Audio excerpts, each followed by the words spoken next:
Eu sou Virgulino Lampião, eu sou a justiça do sertão. Eu sou Virgulino Lampião, eu sou a justiça do sertão. Cangaceiro sem clemência, sou fruto da violência, a violência deste chão. Junte o ódio e a vingança, o bem e a maldição, a coragem, a bravura e a pobreza do sertão. Junte tudo a injustiça, daí nasceu Lampião. Bom, hoje eu tenho que fazer um encerramento desse seriado, né? Eu vou falar do eremita, do ermitão, ou do solteirão, mas solteirão que não é solteiro, sei lá que coisa terrível. Bom, eremita, você sabe que é aquele cara que se isola na mata, na floresta, sabe? De certa forma, um momento ele foi eremita. Eu vou falar do Balão, o cangaceiro Balão. Uma das figuras mais simpáticas do cangaço.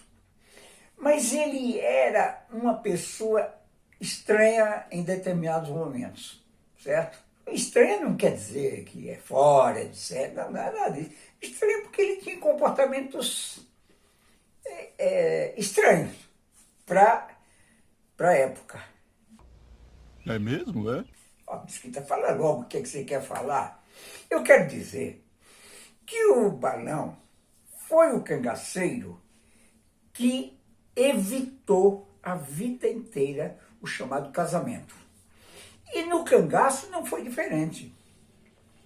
Ele foi o cangaceiro que mais contrariou as decisões referentes à entrada da mulher no cangaço. E ele dizia que a mulher no cangaço chamava muito o homem para sexo. Chamava, não que elas chamassem, mas atraía o cangaceiro para sexo. E o sexo no cangaço era perigoso, segundo ele. Ele dizia que o homem não podia ter sexo, porque se tivesse sexo, enfraquecia sua mente e sua qualidade física para a luta. Só pensa naquilo. Bom, então ele era contra a mulher? Não, aí é que tá. Não. Ele era muito favorável, adorava as mulheres, e ele falava, Mesquita, os bailes eram lindos, eram maravilhosos. Eu dizia, mas escuta, Balão, você diz que a mulher não podia estar no cangaço, mas ao mesmo tempo você se valoriza, não é? Não, mas era fora. Elas vinham para os bailes, tá? E a gente paquerava, tá? Fazia e terminava indo para vias de fato sexual. Ah, bom. Mas o Balão,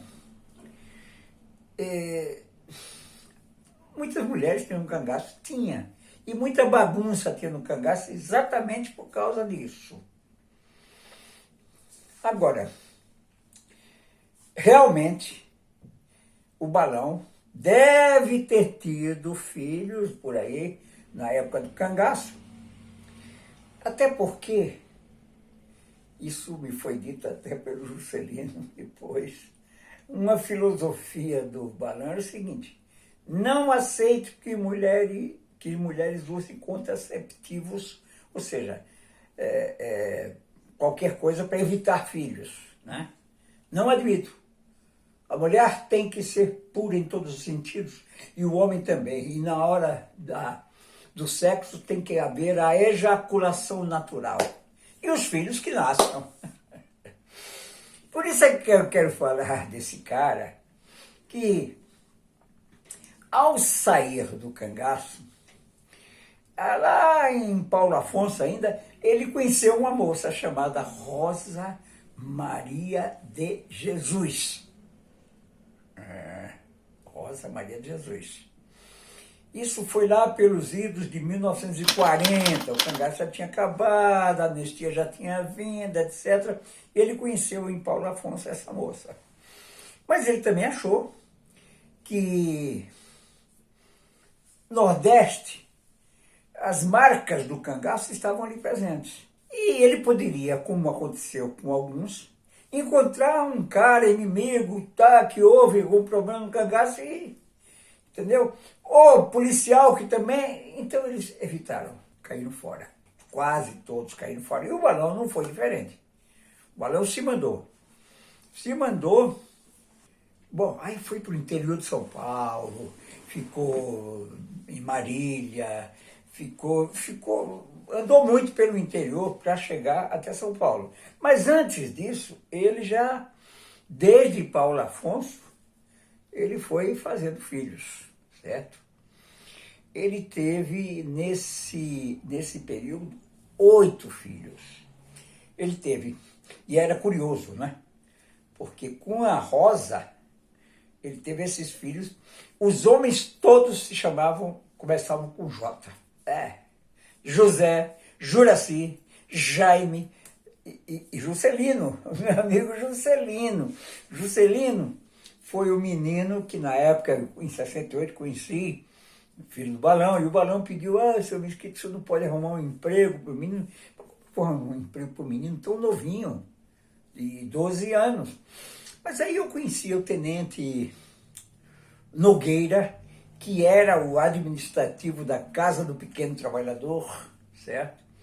E também naquela época o pai do Eduardo Suplicy, que era o conselheiro maior, era o presidente do conselho na casa, e eu terminei sendo conselheiro também. E consegui uma vaga para o Juscelino, ele foi lá, que eram as guardinhas que eles chamavam, vestidos de guardas, e eles cuidavam de carros, dos carros parados, estacionamentos na rua, enfim, essas coisas, certo? Bom, mas então o Juscelino, a raspa de taxa, como diz assim, no caso da Rosa. Mas depois da Rosa vieram outras flores. O Balão era... aí foi exatamente aí que o Juscelino falou, seu Mesquita, o senhor precisava entender a filosofia do meu pai. E ele falou isso aí, presta atenção. Meu pai também, eu me lembro que ele tinha uma filosofia que às vezes ele discutia com os meus irmãos em casa, ou com as mulheres dele. Naquela época, quando ele estava com alguma companheira, eu ouvia e ele comentava às vezes essas discussões em prosa lá com a vizinhança, com os colegas dele. Ele tinha uma filosofia que ele não gostava que a mulher dele evitasse filho. Então, quando a mulher estava na companhia dele, ele já tinha esse objetivo, de todo final de ano ver a carinha de alguma criança. Ele gostava muito de criança. Então, naquela época, acho que quando as mulheres cogitavam fazer algum uso de algum contraceptivo, ele não admitia, ele não queria. Aí as mulheres que estivessem na companhia dele tinham que estar sempre apta a engravidar, não tirava de maneira nenhuma.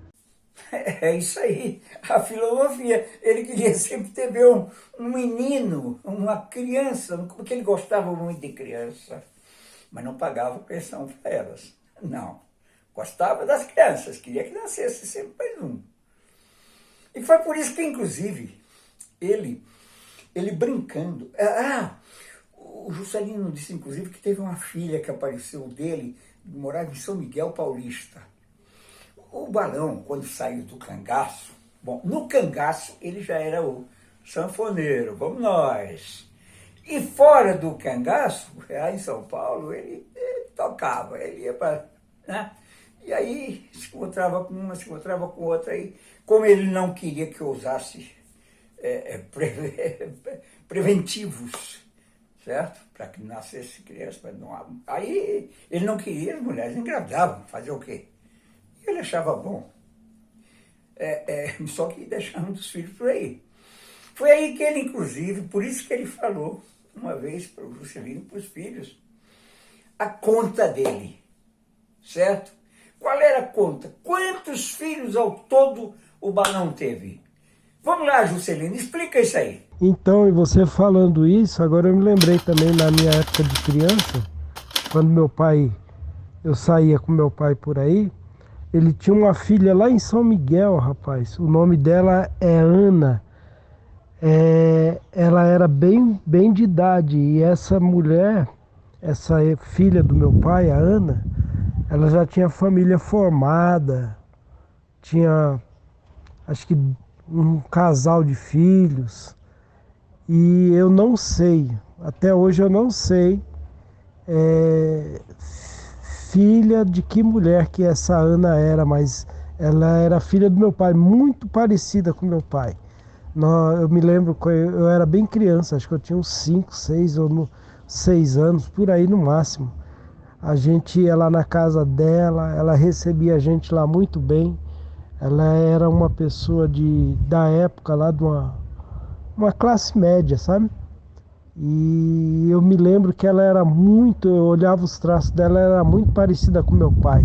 Uma morenona alta, dos cabelos longos, forte. E ela gostava de vir muito na casa aqui do meu pai, aqui em Itaquá. Aí ela brincava muito com o pai, né?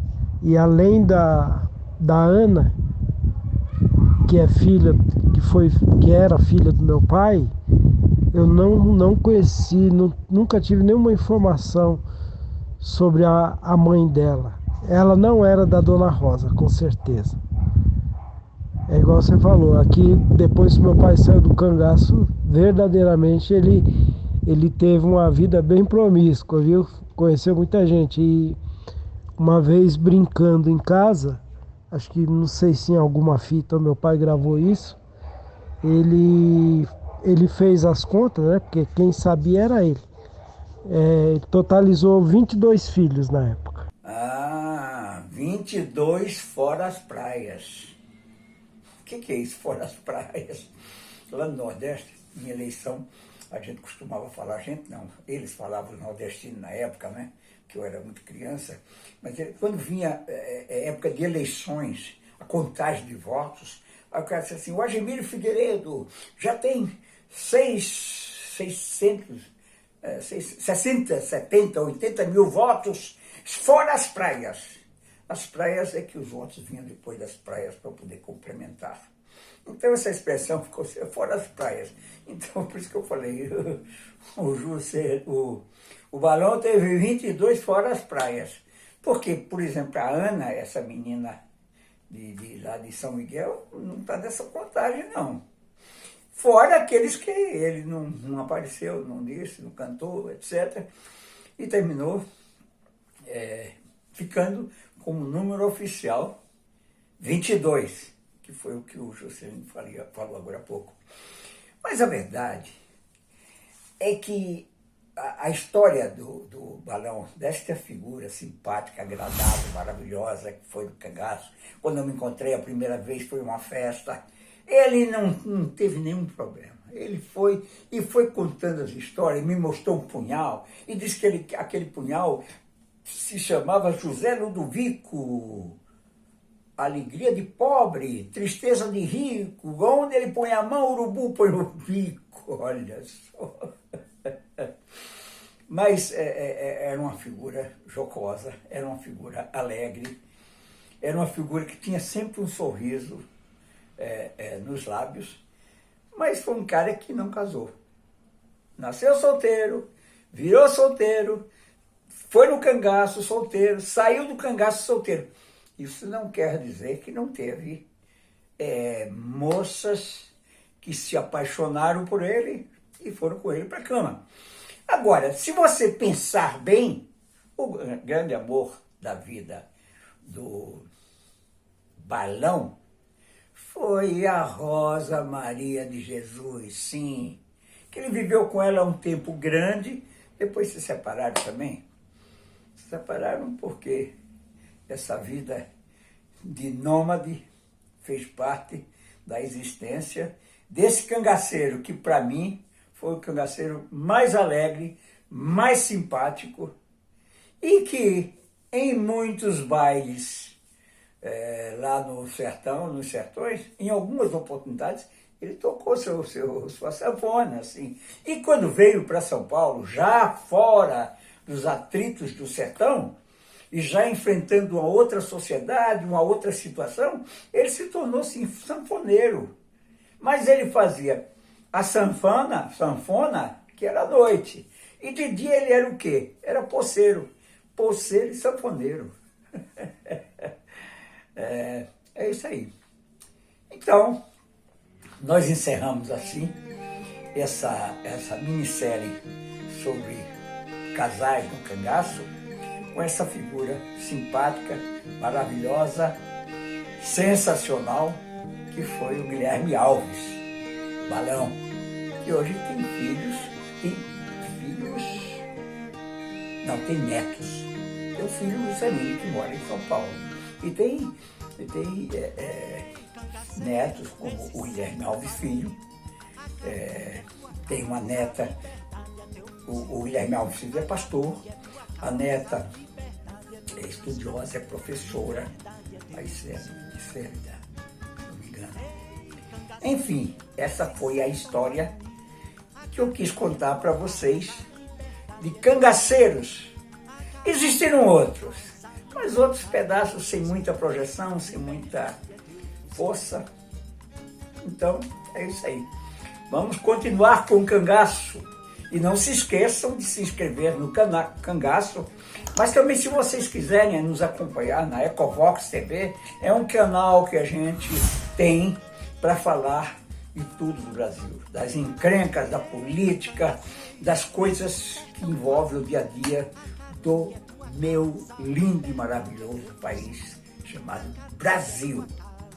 Eu tenho muita fé, muito desejo de ver esse país voltar ao concerto universal. Porque o Brasil é grande demais, é poderoso demais e seu povo é forte e viril. Eu tenho certeza que nós vamos voltar a vibrar com muita emoção pelo nosso país.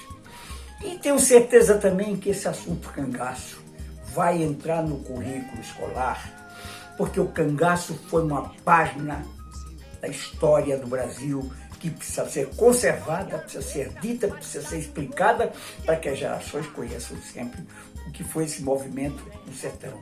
Um movimento social extremamente importante. Um grande abraço a todos e voltaremos com o cangaço de uma outra forma a partir da semana que vem. Tchau. É teu fuzil, a Caatinga é tua casa, liberdade é teu fuzil, liberdade é teu fuzil.